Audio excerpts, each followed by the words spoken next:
Hey, welcome back, Rankers. Look what we got. That's right.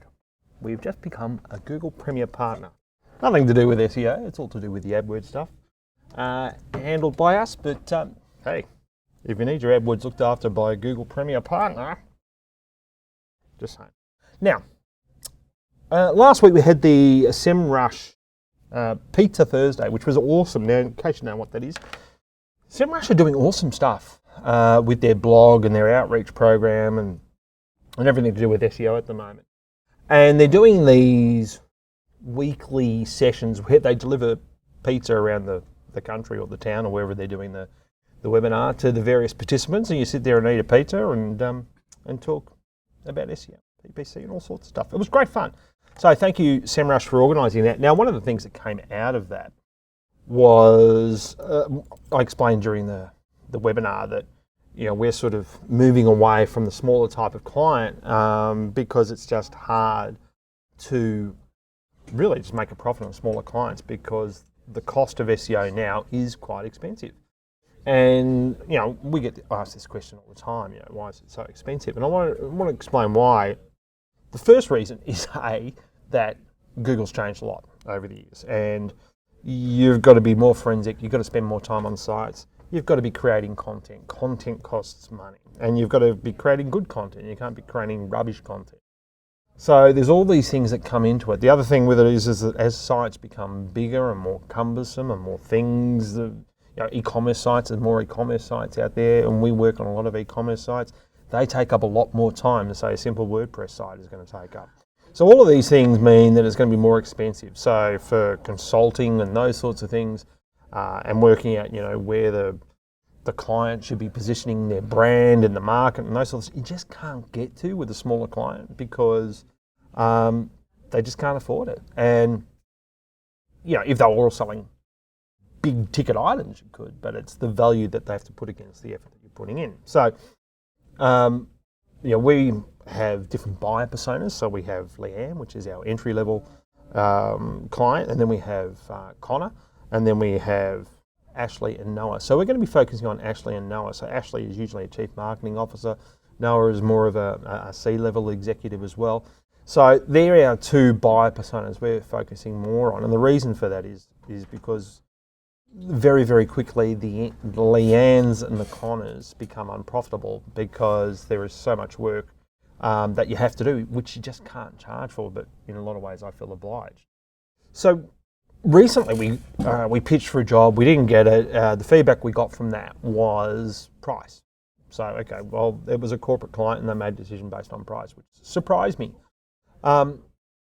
But the reason that the one that they went with was a lot cheaper is because they're basically, and this is what happens a lot with cheap SEO, it becomes a very formulaic, outsourced backlinking to the third world or a third-party backlinking company or something like that, and you end up getting stuff like this. So, which is the best type of school for your child? This is just an article. It's on an Indian website and it's got a backlink pointing to private schools in Melbourne. That's an unnatural backlink, right? An Indian website talking about private schools with a link to a private school in Melbourne. The language of this site is horrible. When you try to read this article out loud, it sounds terrible.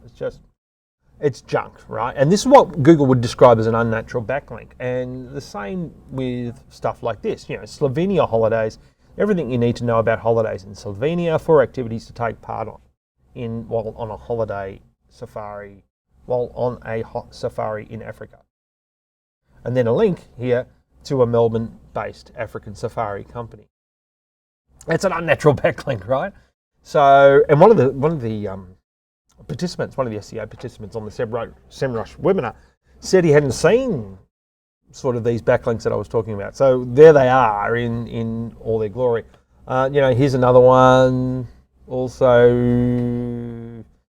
linking to, you know, a Melbourne-based company, and it's some obscure blog. So when Google Penguin comes along, all of these sites are going to get hit. All of these sites that have, because there's a pattern, right? There'll be entire sites that just get smashed, and all the backlinks that the sites are going to are also going to get smashed. And that's why we don't do this sort of activity, because that's what's going to happen.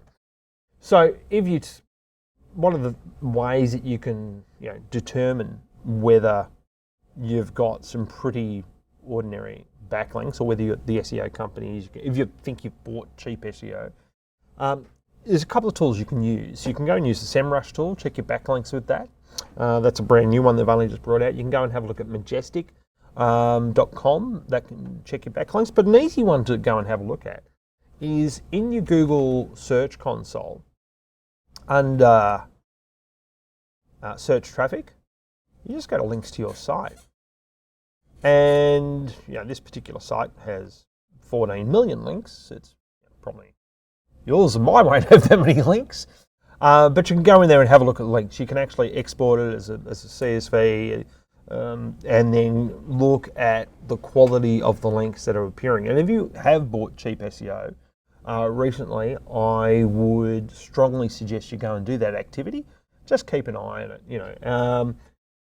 You might want to tell the cheap SEO companies, like, I don't want that backlink. They might say your rankings are going to drop. Well, if you don't get rid of that backlink, your rankings will actually drop at some point anyway.